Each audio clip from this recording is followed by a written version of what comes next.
აიწია ესეთი დრამა. ჯობავა სურათი გავრცელა გეცოდინებათ, რომ კამერა უდევს კალთაში. მანამდე რომ ამბობდა რომ მომპარესო ყველაფერიო და ისაო და ესაო, ეს სურათი რომ გავრცელდა, გააზიარეს ვიღაცებმა, მახარამ იღადავა, ჯობავ ჩაწერა რაღაცები გეცოდინებათ რა ეს ყველაფერი მოკლედ. ვინც არიცით ნახეთ. დაიც სათვალე გავიგეთო. უფრო ჭკვიანი რომ გამოჩნდა. ხო და მე ამ ვიდეოს წერი, იმიტომ რომ მინდა ჩემს ძალიან მაგარი გამომწერებს გაუზიაროთ ჩემი შეხედულება ამ ყველაფერთან დაკავშირებით. ხო და ეხლა ვინც დაწერთ კომენტარებში რომ იმიტომ წერო რომ ნახვები გინდაო მართალი ხარ მინდა ნახვები. უბრალოდ მაინც ვერ აიღებს ეს ვიდეო ნახვებს, იმიტომ რომ ჩემი არხი ნახვებზე გათვლილი არ არის. 24 საათი არ მიძინია. ცოტა შეიძლება ვერ ვილაპარაკო სწორად რაღაცები, მაგრამ არა უშავს რა. რა თემაა ეხლა? ყველამ გარშემო იცის ის თუ როგორი ტიპია ჯობავა. მეც ეხა რაღაცები გამიგია ვიღაცებისგან რა. მაგრამ მაგაზე არ ვილაპარაკებ, იმიტომ რომ მე ესე ჩემი თვალით არ მინახია და ვიღაცისგან მოყოლილს მე არ ვიჯორავებ რა. ვინც იცის და ვინცაც ინფორმაცია აქვს ეგეთი, რომელიც თავის თვალით უნახია და რაღაცა, იმას შეუძლია ილაპარაკოს. პირველი პრობლემა რა არის ახლა? ტიპი გაძარცვეს, კი რაღაცა მოყვა იქ მთელი ისტორია. ლოგიკურად რაღაცეები ჯდება, მაგრამ რაღაცეები არ ჯდება. ძალიან ბევრი კითხვის ნიშანია, იქ ამბობს რომ ტელეფონით ვიღებო, მე კამერა იჩითება, მაგ კითხვაზე პასუხს მაინც არცემს, რატო იჩითება კამერა, პოლიციაც მოვიდაო, ეკადრებიც ანახა, ყველა კადრი სხვათა შორის კამერით იყო გადაღებული, რაც ანახა და კამერა თუ წაართვეს და აღარ ქონდა და პოლიცია მოვიდა, როგორ გადაუღო ის კამერით. კიდე რაღაც ბევრი რაღაცეებია, ახლა მაგაზე საუბარს აღარ დავიწყებ. ბევრი რაღაცებია, რაც კითხვის ნიშანს აჩენს რა. მახარამაც იღადავა ეხლა ამებზე, ჯობავამ იტირა ვაფშე, მახარა ძალიან მიყვარდაო და ეს როგორ რაღაცა დამცინაო და ემოციები და მოკლედ. ძალიან დიდი დრამა არის რა. რა არის ეხლა პირველი პრობლემა? რაზეც მე სულ ლაპარაკობ და რაც ჩემთვის მნიშვნელოვანია. ეს არის ავთენტურობა. ყველგან ლაპარაკობ მაგაზე, რომ დაიცა.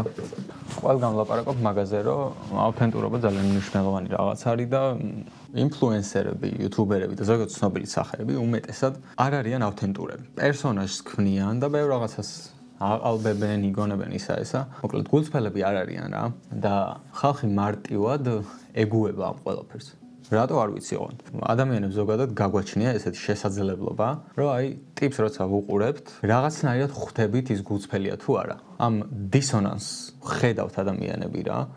როგორ ზუსტად არ ვიცი, მაგრამ აი მაგ ენერგიას გრძნობთ. ზოგიერთი ატარებს ამას. კი ხვდება რომ აი უყურებს და რაღაც ისე ვერ არის, მაგრამ ატარებს რა და რატო? ბევრი ადამიანი ცხოვრობს სიყალბეში. სიყალბე კომფორტია. სიყალბეში როცა ცხოვრობ, პასუხისმგებლობა თითქმის არ გაქვს. თავისუფალიც არ ხარ. კარგია შენთვის ეს ლამაზი სიყალბე. და როცა შენ სიყალბეში ცხოვრობ, მოგწონს ისეთი ტიპები, რომლებიც ყალბები არიან. იმიტომ რომ შენ თითქოს შენ თავს ამართლებ რა მაგით, რომ ვიღაცას აირჩევენ, იმის მიმართ გაუჩნდებათ კულტი და აი იმას თუ ვინმე რამე უთხრა, აი ეხა მაგალითი რომ მოვიყვანოთ ამ შემთხვევაზე. მახარამ რომ რაღაცები აიღადა. მესმის მახარასიც, გიორგისიც მესმის, არ იყო სწორი საქციელი, ესე რაღაც ის, მაგრამ მახარა ეგეთია რა, კიდია. პირდაპირ იმას ამბობს რაც უნდა ხოლმე. გიორგიც, რავი, ზედმეტად დრამები დადგა. არავის არ გავკითხო მე. გიორგი გაძარცვეს, წაიღეს რაღაცეები არ წაიღეს, მაგრამ საბოლოო ჯამში ამ ადამიანმა მოიტყუა რა, როგორც არ უნდა მოუვა რომ მოიტყუა. ყველაფერი წაიღესო. და მე კამერით იჩითება იქ გადაღებული რაღაცა, მე აქ ისა 360 იჩითება. თუ ყველაფერი წაიღეს, ეს რაღაცეები საიდან მოვიდა? თუ არ წაუღიათ ყველაფერი, რატო არ თქვა?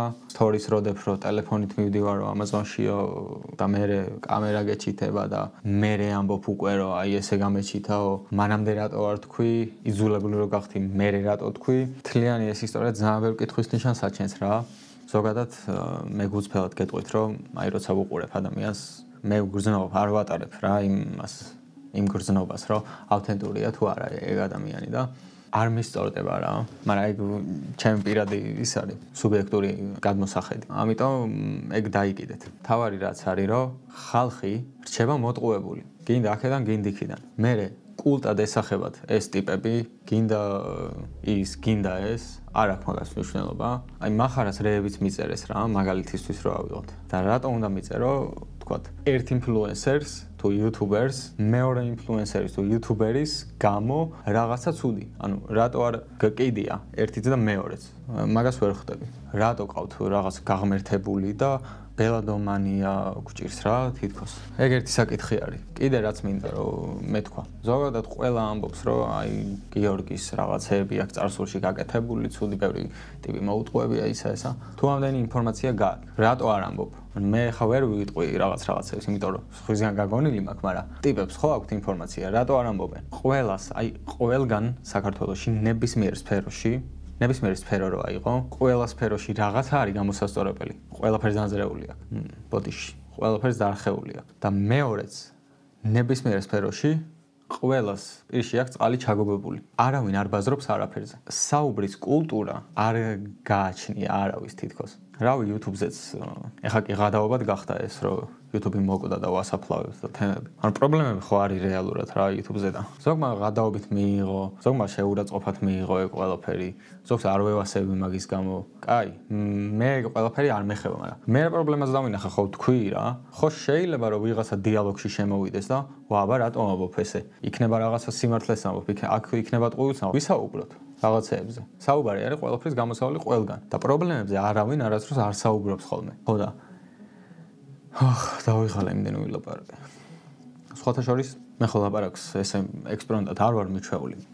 ყოველთვის ვიდეოებისთვის ვამზადებ ხოლმე წერ ტექსტს, როგორც წარმომიდგენია რომ ლამაზი კაი იყოს და მე იმას ვკითხულობ რა. ეგეც ძალიან დიდი პრობლემაა. მე თვითონაც არა აუთენტურს მაჩენს რა. და ეხლა გადავწყვეტე რომ დავიკიდო ეგ თემა და ესე პირდაპირ ვისაუბრო ხოლმე მე როგორც საუბრობ ის. ხო და ეს კაი სავარჯიშოა ეხლა ჩემთვის. ხო, არავინ არაფერზე არ საუბრობს. ხალხმა რა ქნას? შენ მით უმეტეს ხარ რაღაცა ცნობილი სახე, აუდიტორია გყავს და შენ პასუხისმგებელი ხარ ამ აუდიტორიის წინაშე. იმათ უნდა უთხრა სიმართლე. შენ თუ გამოცნობანებს ეთამაშები და აი ესე რაღაცა მოხდა ისეთი და ასეთი. ხალხმა როგორ რა გაარკვიოს ახლა. თუ რაღაცას ამბობ, უნდა თქვა. თუ არ ამბობ, არ უნდა თქვა. თუ ნახევრად ამბობ, არ ვიცი, მაშინ არ ვიცი. ხო და ერთი ისტორია გამახსენდა რა, სხვათა შორის. ბავშვობაში სკოლაში ჩაგრავდნენ ხოლმე რა. აი გარიყული ტიპი ვიყავი და საერთოდ არავინ არ მყავდა მეგობრები და გადაღება მიყვარდა. და მქონდა მშობლებმა მიყიდეს ესეთი კამერები რო იყოს Sony-ს და რო დააჭერდი და ეს ლინზა რო გამოდიოდა წინ და რაღაცებს ვიღებდი ხოლმე. და ერთხელ გადავწყვიტე რომ მეთქი სკოლაში წავიღებ თქო რა ამ კამერას. ვანახებ თქო კლასელებს რაღაც. გადავუღებ რაღაცებს თქო და არ ვიცი ტიპებს შეშურდათ თუ რა ქნეს, მაგრამ რაღაცაზე ესე ვიყავით და დამიჭირეს უცებ. ეს კამერა გამომგლიჯეს და მეოთხე სართულიდან გადამიგდეს. რა ტირილი დავიწყავ 14 წლის ვიყავი ალბათ სადღაც ეგრე და ძალიან მეწყინა რა ძალიან გამიტყდა რატო გააკეთეს არ ვიცი ძალიან ბოროტები იყვნენ და ძალიან ჩაგრავდნენ ნუ გადავაგორე ეგ ამბავი საბოლოოდ მე ზაფხულის არ დადეგები რომ მოვიდა ხილბოსტანში დავიწყე მუშაობა რაღაც საზამთროებს ვყიდდი შევაგროვე ეს ფული და ვიყიდე ისევ ახალი იგივენაირი კამერა აი მაშინ მივხვდი რომ საკუთარი შრომით როცა ყიდულობ იმას უფრო დიდი ფასი აქვს და ეგ მომენტი იყო ჩემთვის ძალიან მნიშვნელოვანი მაგრამ ერთი პრობლემა ის არის რომ ეს ისტორია არის მთლიანად ტყუილი რა ეხლა მოვიგონე მე რომ არ მეთქვა რომ ეხლა მოვიგონე მეთქი თქვენ ხო დაიჯერებდით ხო და ამით სადამდე მინდა რომ მიგიყვანოთ რა ყოველთვის უნდა დასვათ კითხვები. პირველ რიგში ადამიანმა უნდა დასვას კითხვა საკუთარ თავთან, საკუთარ შეხედულებებზე, საკუთარ ფიქრებზე, საკუთარ იდეებზე, რატო უნდა ეს, რატო ფიქრობს ესე. სულ უნდა დაუსვა კითხვები საკუთარ თავს. რატო? იმიტომ რომ თუ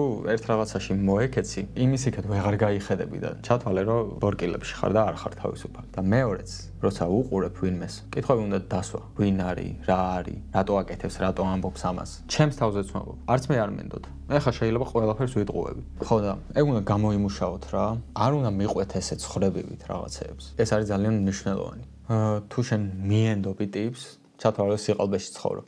სამი პრობლემა რაც გამოიკვეთა ამ ყველაფრიდან. მე ხა არ შევალ იქ რაღაც დრამების განხილვაში და ვინ როგორ და რა გააკეთა. რაღაც დოზით კი გამომივიდა, რაღაც დოზით კი თქვი რაღაცეები, მაგრამ ნუ საუბარს მოყვა ეხა რა. ეგრე ვერ შევბოჭავ საუბარში ჩემ თავს. რაღაცა თუ მეთქვა. ხოთა შორის ეზოში ძალიან მაგარ პოსტანს ვაკეთებ რა გავაკეთებუა და დაანასწორებს რა. აი კიტრის რომ მოწყვიტავ ესე და რომ შეჭამდა. პომიდორები ახლა დიდები არის და ჯერ არ დამწიფებულა. ძალიან მისწორდება, ვაპირებ რომ ვიდეო გადავიღო, ვაპირებ დავპატიჟო ვიღაცეები, იუთუბერები, ვიდეოს ვაკეთებ ეხლა თითქმის ერთი თვეა ვაკეთებ, დრო არ მაქვს, ბევრ რაღაცას მივედმოვედე. თავისუფალი დრო რაც მრჩება ხოლმე, უთმობ ამ ვიდეოებს გაკეთებას. ხო და არ გამიბრაზდეთ მაგის გამო, რომ ხშირად ვერდებ რა. ჩემი მიზანი არც არის ეგ, რომ რაღაცა მაგარი არხი იყოს და მოიხოდოს და 100,000 და 200,000. ანუ არ არის ეგ ჩემი მიზანი. ჩემი მიზანი არის, რომ თქვენ ყავდეთ ტიპები, ვისაც მართლა გაინტერესებთ ის თუ რას ვამბობ. მე მინდა რომ მე და თქვენ ერთად შევცვალოთ სამყარო. ქვეყანა არა, არც სოფლიო. სამყარო უნდა შევცვალოთ. ამბიციური მიზნები ძალიან კარგია. სამი პრობლემა ეხლა რაც გამოიკვეთა ძალიან დიდ ზერ ვარ გამიგრძელდეს საუბარი. პირველი არის ის, რომ არავის არც ერთ სფეროში საქართველოში არ უნდა საუბარი. დიალოგი არავის არ უნდა. ჩხუბზე გადაობით რაღაცეების შეპარვაზე, ყველა გადაობაში ხო სიმართლეა. ან ეგრე, ან ჩხუბით, ან ლანძღვით, უბრალოდ რა ადგენენ დიალოგი. გააკეთონ თუ შექმნან როგორც არის. დაელაპარაკონ სიმართლე თავიანთ აუდიტორიას. არავის ეს არ უნდა. მაგრამ არის ძალიან საჭირო. იმიტომ რომ აუდიტორია ესე ყემალზე ვერ იჯდება რა. თქვენ ახლა ვინც მიყურებთ, უნდა იცოდეთ რაღაცეები და მოთხოვეთ თქვენ საყვარელ ინფლუენსერებს და იუთუბერებს და ვინც არის, რომ სიმართლეები იპაზრონ. მეორე პრობლემა რაც არის, არასდროს არავის არ უნდა მიყვეთ ესე ხრებივით რა. როცა ამჩნევ ტიპს, რომ აი ყალბია და როცა მოდის ეგ ენერგია, ვაიბი და რაღაც ვიბრაციები, სხვათა შორის ავთენტურობა, ძალიან მაღალ ვიბრაციული მდგომარეობა და ადამიანები გრძნობენ ამ ვიბრაციას. ამიტომ ყოველთვის, ანუ იცოდე რომ ყოველთვის ვიღაცას როცა უყურებ, შენ უკვე იცი ის ავთენტურია თუ არა. უბრალოდ უნდა იცოდე როგორ იმასქნა. გაიგო ეგ რო იცი, მაგრამ რეალურად იცი. ეგ არის მეორე პრობლემა. მესამე პრობლემა. რა იყო მესამე პრობლემა დამავიწყდა. აუ დამერხა.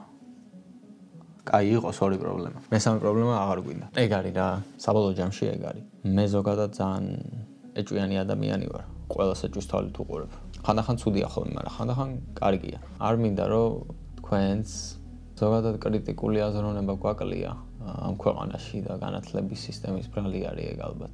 ხო და თუ მაგაზე ვიმუშავებთ, რომ ეგ განვივითაროთ, ბევრ რაღაცას სხვანაირად დავინახავთ და ბევრ რაღაცას მიხვდებით ხოლმე. და კიდე ერთი მაგარი რჩევა უნდა მოგცეთ. ზოგადად ცხოვრებაში, როცა თქვენ მიხვდებით, რომ თქვენს ფიქრებს და თქვენს აზრს ძალიან დიდი ძალა აქვს, ყველაფერი გექნებათ, რაც კი გინდათ. რასაც გაიფიქრებ და სწორად რასაც იფიქრებ, ყველაფერი გექნებათ. და ესე ჰაერზე არ ვლაპარაკობ, აი გოგოები რო არიან, რომ მანიფესტაცია და რაღაცეები. ეგრე არ ვლაპარაკობ. და ეგრე ვინც ამბობს ხოლმე, უმეტესად რომ არ აქვთ ის რაც უნდათ. რეალურად ჩემს თავზე გამოვცადე რა. ტვინში დავალაგე ისე რომ მე რეალობაში გაჩნდა და გამოვშტერდი მეთქი რა ხდება თქო. ვილაპარაკებ რა მაგებზე, მაგარი იდეა მაქვს, დაბადების დღე მაქვს 21 ივლისს და 21 ივლისამდე 10 დღით ადრე მინდა რომ ყოველ დღე დავდო ვიდეო. სულ 10 ვიდეო დაიდება რა. და ყოველ დღე სხვადასხვა თემაზე ვისაუბრებ. ხო და ეხლა წავედი. სულ ეს იყო ჩემი კომენტარი. აბახეთ.